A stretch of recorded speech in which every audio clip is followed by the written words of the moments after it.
I have the privilege of being with a friend, 22-year-old, that's going through chemotherapy and radiation therapy. And one of the dilemmas that he has, obviously a lot of symptoms like vomiting, not able to sleep at night or anything. And so when I get here to see him, there's just gobs of medication, all these medications, which I'll show you in a minute.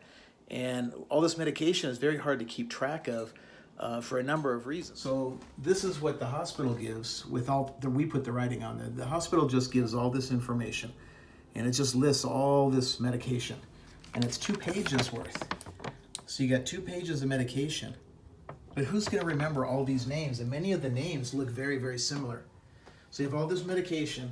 So what we did was we put with a black marker and wrote number 1, and we numbered these so that we could use numbers instead. And then we created a chart here.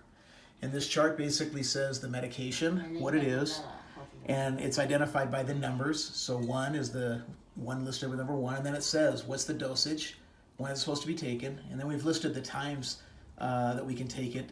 And then if you go down to the bottom, it makes it really easy, because now he can wake up and say, okay, it's 8 a.m. I need to take 1, 2, 3, 4, 5, 6, and 8. So he looks up here and says, okay, 1 capsule, 1 tablet. He does all that. And throughout the day, he can just go through each hour of the day so that he can understand and make sure his medication is good.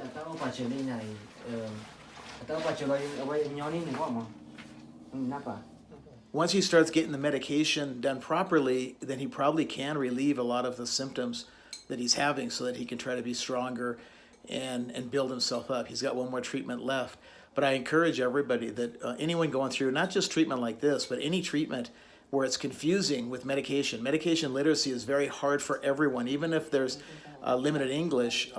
Even people with proficient in English have a hard time with these medications.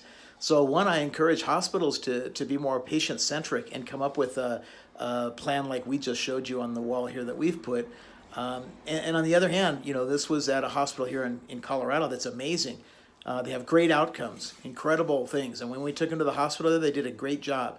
In fact, they also had infusion rooms that are better than most infusion rooms that I've seen, because it allows the patient to look through a glass outside and see landscaping and things instead of looking at just 4 white walls. So this hospital does a great job. I think this is just an opportunity for medication across the board. The other one is that there was oxycodone on here, and I actually made a mark on here and it said to take them regularly at certain times.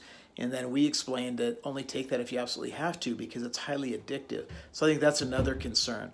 So anyway, just wanted to share this for people. So if you or your friends are going through this, that you could find a way to help manage the medication and make it a little bit easier. Another thing that's very helpful is just go to the drugstore and find something like an ice pack. When someone's sick, having an ice pack like this to help cool them down, very, very nice.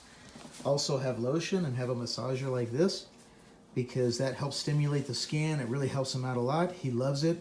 All patients will really like this, and it's a very cheap thing that you can do, and it also distracts them from the sickness that they're feeling.